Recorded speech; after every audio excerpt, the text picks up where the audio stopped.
خلیفہ ہیں. ارے آج آپ کے علاقے کا چیف منسٹر کسی غریب کے کپڑے کیا دھلے گا؟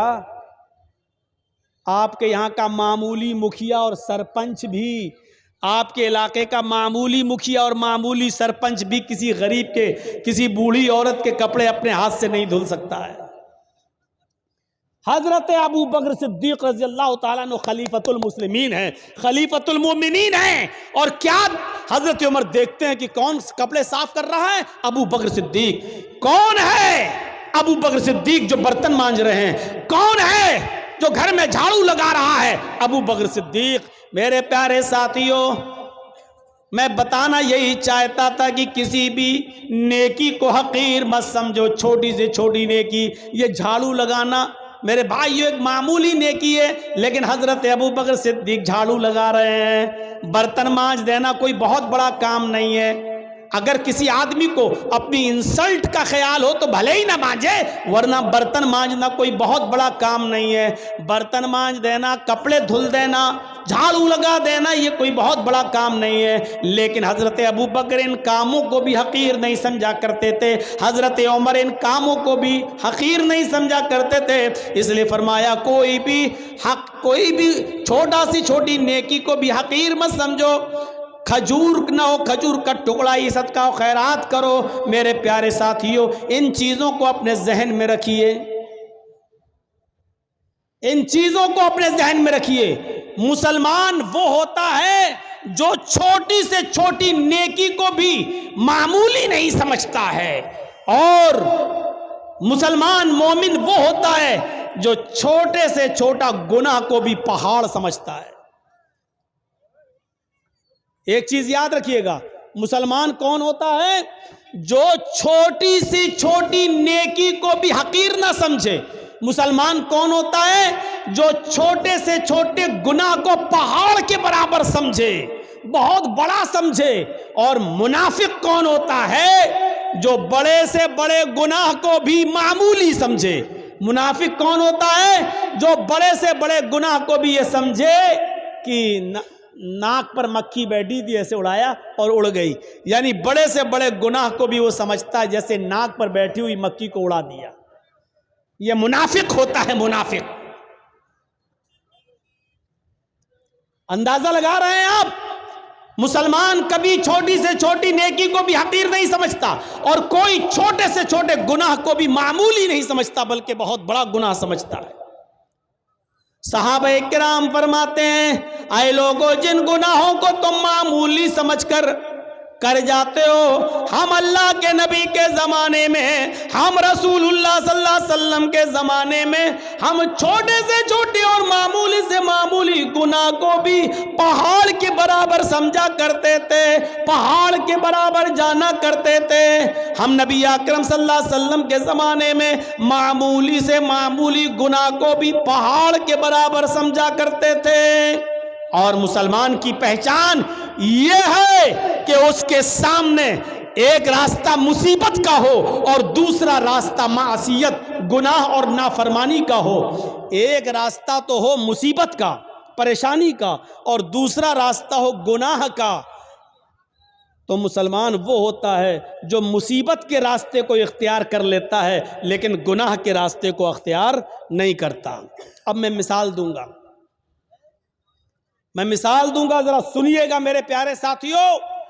مسلمان وہ ہوتا ہے جس کے سامنے اگر دو راستے آ جائیں، ایک طرف پریشانی کا راستہ، مصیبت کا راستہ، اور دوسری طرف گناہ کا راستہ. کوئی کام کرنے میں پریشانی ہے اور اس کام کو نہ کرنے میں عیش و آرام ہے لیکن گناہ ہے، تو مسلمان وہ ہوتا ہے جو پریشانی اور مصیبت کا راستہ اختیار کرتا ہے. حضرت یوسف علیہ السلام کو دیکھیے، چھوٹے ہیں، بچے ہیں، اور ان کے بھائیوں نے برگلا لیا اپنے ماں باپ کو. اپنے باپ یعقوب علیہ السلام کو بہکا لیا، اے ہمارے ابو، ہم یوسف کو اپنے ساتھ لے جاتے ہیں جنگل میں، ہمارے ساتھ کھائے گا، پیے گا، کھیلے گا، دوڑے گا. آپ یوسف کو اپنے پاس رکھتے ہیں ہر وقت، ہمارے ساتھ بھی تو اس کو مار بھیجیے ذرا.